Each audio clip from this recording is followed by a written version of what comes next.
Ouais, il y a des habitudes qui sont tellement dures à arrêter, même quand tu sais que ça a des effets négatifs sur ta vie et que ça fait que contribuer à te sentir encore plus mal, bah c'est des choses que t'arrives tout simplement pas à abandonner.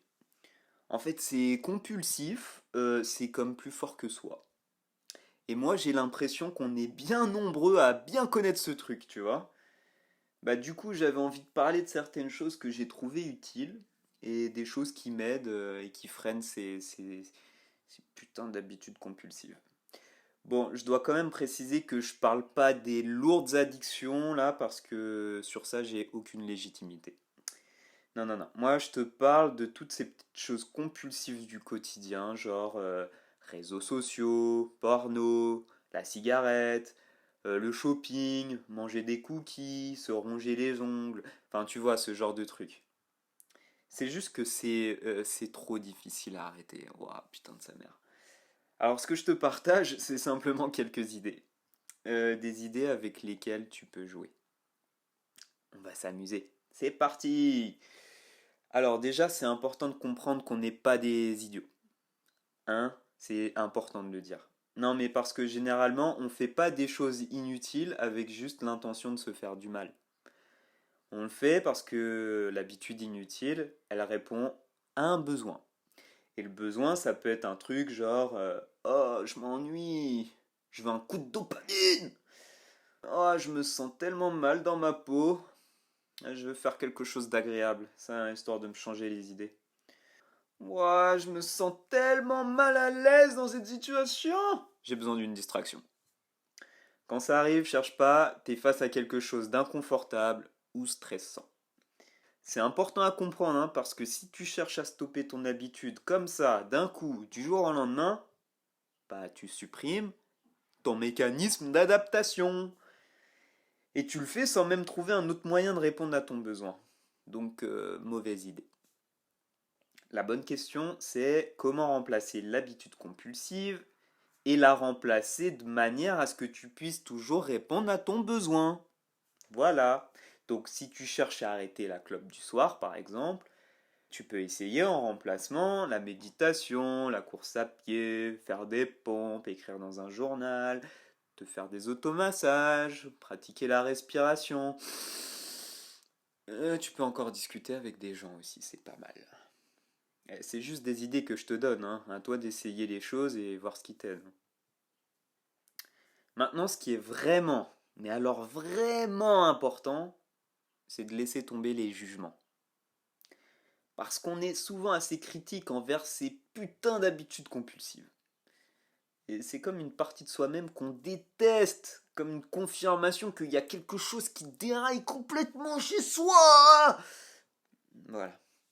Tu vois, c'est ce genre de jugement sévère qu'on se porte à la longueur de journée. Alors en principe, c'est censé nous aider à nous améliorer à la base, hein. Parce qu'on se dit si on est bien dur envers soi-même, à propos d'un mauvais comportement, ben on réussira peut-être à remettre de l'ordre dans tout ce bordel, et dans nos actes, et dans nos comportements. Et en même temps, bah c'est un peu vrai, hein, tu crois pas? Ben non, t'as des montagnes de recherches scientifiques qui te montrent que non. Ça fonctionne pas comme ça. Parce que te battre contre toi-même, ça fait que renforcer tes mécanismes. Ça fait que renforcer tes habitudes compulsives. Parce que maintenant que tu te juges toi-même, bah tu te sens encore plus mal. Encore plus mal dans ta peau et encore plus stressé. Donc tu as encore plus besoin de compenser. Tu as encore plus envie de compenser. Et ça s'appelle un cercle vertueux. Un cercle vertueux. Non mais sérieux mec. Un cercle vicieux. Bon, et j'allais t'en parler, on va appliquer ça tout de suite d'ailleurs. Ça arrive de faire des erreurs de prononciation. Parce que moi, ce que j'ai trouvé et qui fonctionne bien mieux chez moi, c'est la compassion. La compassion envers moi-même. Bon, tu vois, c'est pas encore au point, mais j'y travaille. En fait, l'idée, c'est d'être doux. Tu vois, pas dur, doux. Pas dur, doux. Doux et compréhensif. Et sans se jeter la pierre. Bon, dit comme ça, c'est fait un peu, comment on pourrait dire, bisounours. Ouais, je sais pas si ça fait bisounours. Mais en tout cas, je t'assure, la compassion, C'est vraiment la façon la plus saine d'appréhender les choses. Imagine, je suis stressé. Ben, je m'accorde un peu de respiration, un peu d'amour dans ce monde de brutes, et en fait, je le fais comme pour un être qui m'est cher. Tu vois, c'est comme si je supposais que j'étais assez digne pour recevoir ce genre d'estime. Bah du coup, ça m'aide à traverser le stress. Alors vraiment, je t'assure, essaye. Essaye-le et ça fait du bien. Ah, qu'est-ce qu'on est bien. Bon, maintenant, ce qu'on veut quand même, c'est changer. On veut changer nos vieilles habitudes. Mais quand tu as vraiment envie de changer, la clé, c'est d'apprendre à être patient et persévérant. Demande-toi d'abord si tu es vraiment prêt à t'engager pleinement. Tu ferais mieux de dormir un peu dessus et de te poser à nouveau la question. Parce qu'il ne s'agit pas de t'engager à moitié, hein, mon pote. Est-ce que tu veux vraiment changer cette habitude? Parce que tu peux être sûr que le changement, ça va pas être évident. Tu vas sûrement trébucher plus d'une fois et ça sera un long cheminement vers une nouvelle façon de te percevoir. Donc, est-ce que c'est quelque chose que tu veux vraiment? Et si la réponse, elle est absolument, absolument oui, alors super, vas-y, engage-toi, vas-y à fond. Tu te fixes une date d'arrêt, on va dire dans 3 jours à partir de maintenant, puis t'en parles aux autres. Bah ouais, t'en parles aux autres, parce que souvent on n'ose pas en parler aux autres. Parce qu'on a peur, je sais pas, sûrement de paraître ridicule et de pas tenir sa parole. Mais justement, parle de ton engagement, demande aux autres de te maintenir responsable. Et en fait, faut que tu sois aussi engagé que tu peux l'être, hein. C'est comme si tu le ferais pour ton mariage, tes enfants, ton travail, ton meilleur ami. Après, si tu veux pas te marier, que t'as pas d'enfants, t'as pas de travail et que t'as pas de meilleur ami, ben compassion pour toi. Le mieux, c'est engage-toi à faire un rapport de ce que tu fais tous les jours ou toutes les semaines. Alors ensuite, quand vient ta date d'arrêt, va falloir prendre toutes les mesures nécessaires. C'est la guerre. Va falloir rendre le plus difficilement accessible ton habitude compulsive. Jette-moi ce paquet de cigarettes, tous les paquets de biscuits là, tu jettes. Tu demandes à un de tes proches de changer les mots de passe de tes réseaux sociaux. Utilise un bloqueur de sites que tu peux pas contourner. Supprime les applications de ton téléphone. Bref, c'est que juste des idées que je te donne. Mais c'est surtout l'idée de changer ton environnement, de sorte que tu sois le moins possible tenté de reproduire la vieille habitude. Faut ajouter de la friction pour les choses que tu veux pas. Et je te le redis, demande aux personnes avec qui tu vis de te maintenir responsable. T'as pas à le faire seul et tu devrais pas non plus. Préfère le faire avec d'autres qui sont sur un même chemin que toi ou qui veulent bien te soutenir. Comme ça, tu auras toujours quelqu'un pour t'encourager. Ouais, vas-y, continue, allez, courage. Et comme ça, quand tu auras des moments un peu flous, on va dire. Perso, j'ai dit à ma partenaire qu'elle pouvait me frapper si elle me voyait manger des gâteaux industriels. Et t'inquiète pas, elle accepte avec joie. Euh, j'ai aussi mis un temps limité sur mes écrans et j'ai demandé à ma sœur de mettre le code. Bon, depuis elle a perdu le code. Mais c'est pas grave, c'est même tant mieux. Parce que quand tu rends difficile, voire impossible, la vieille habitude, bah ça s'appelle créer un fossé entre toi et elle. En fait, tu laisses surtout pas à ton futur toi la possibilité de retomber facilement dans l'ancienne habitude. T'ajoutes de la friction et tu fais en sorte que ça soit plus facile de t'en tenir à la nouvelle habitude. Même si c'est pas toujours facile en soi, je te l'accorde. Bon, gérer ton environnement, c'est la clé qui facilite tout. Mais la pratique la plus profonde, pour moi, elle réside dans la prise de conscience.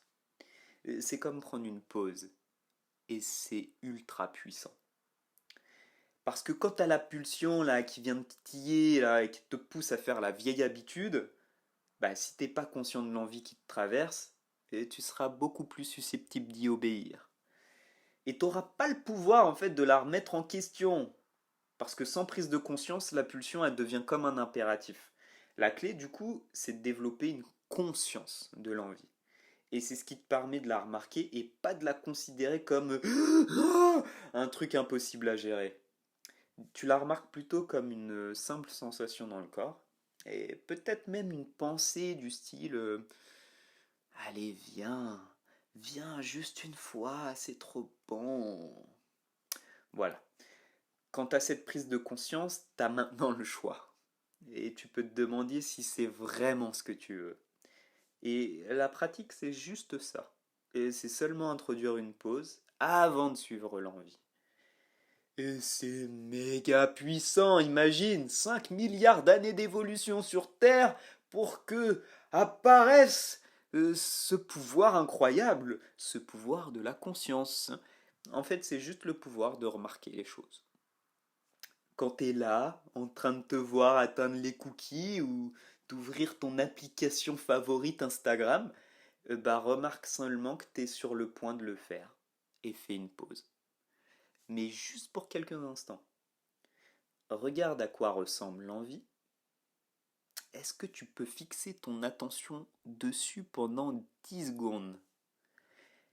Est-ce que tu peux remarquer l'inconfort qui te donne envie d'y faire face en utilisant ton ancienne habitude? Est-ce que tu peux envisager qu'il existe une autre action qui pourrait t'aider à faire face, mais d'une manière plus saine? Et c'est juste ça, prendre une pause. Et c'est ce qu'il y a de plus puissant pour changer les choses, pour changer les vieux automatismes. La pause s'impose. Bon, là on est pas mal. Je te laisse avec un dernier conseil. Le plus important. N'abandonne pas. C'est un processus de recyclage. Tu recycles ton esprit et ton corps, et ça prend nécessairement du temps. Alors t'inquiète pas, tu vas rechuter, tu vas vaciller, tu vas retomber dans tes vieux travers, c'est juste normal. C'est comme ça que ça se déroule un processus. Et c'est pas linéaire, c'est une spirale qui monte et qui descend. Ça progresse tant que t'abandonnes pas. Quand tu penses que tu t'es foiré, eh ben continue. Ouais, continue, hein, continue, continue pas à te foirer, mais recommence, voilà. N'abandonne pas. La vraie magie, elle se produit quand tu chutes et que tu continues. Et c'est ça la vraie pratique. C'est quand t'es plein de boue là, que tu veux abandonner parce que t'en as marre, mais que tu continues. C'est quand t'as encore craqué, que t'as cédé à ta pulsion, à tes envies, et que tu te juges pour ça, oh, je suis qu'une merde, puis que tu respires un bon coup et que t'essayes à nouveau. Et c'est là que la magie opère. Alors je te le dis, n'abandonne pas. N'arrête pas d'essayer. Continue seulement à pratiquer. Encore et encore. Merci pour ton attention. Bon courage pour la suite. Ciao.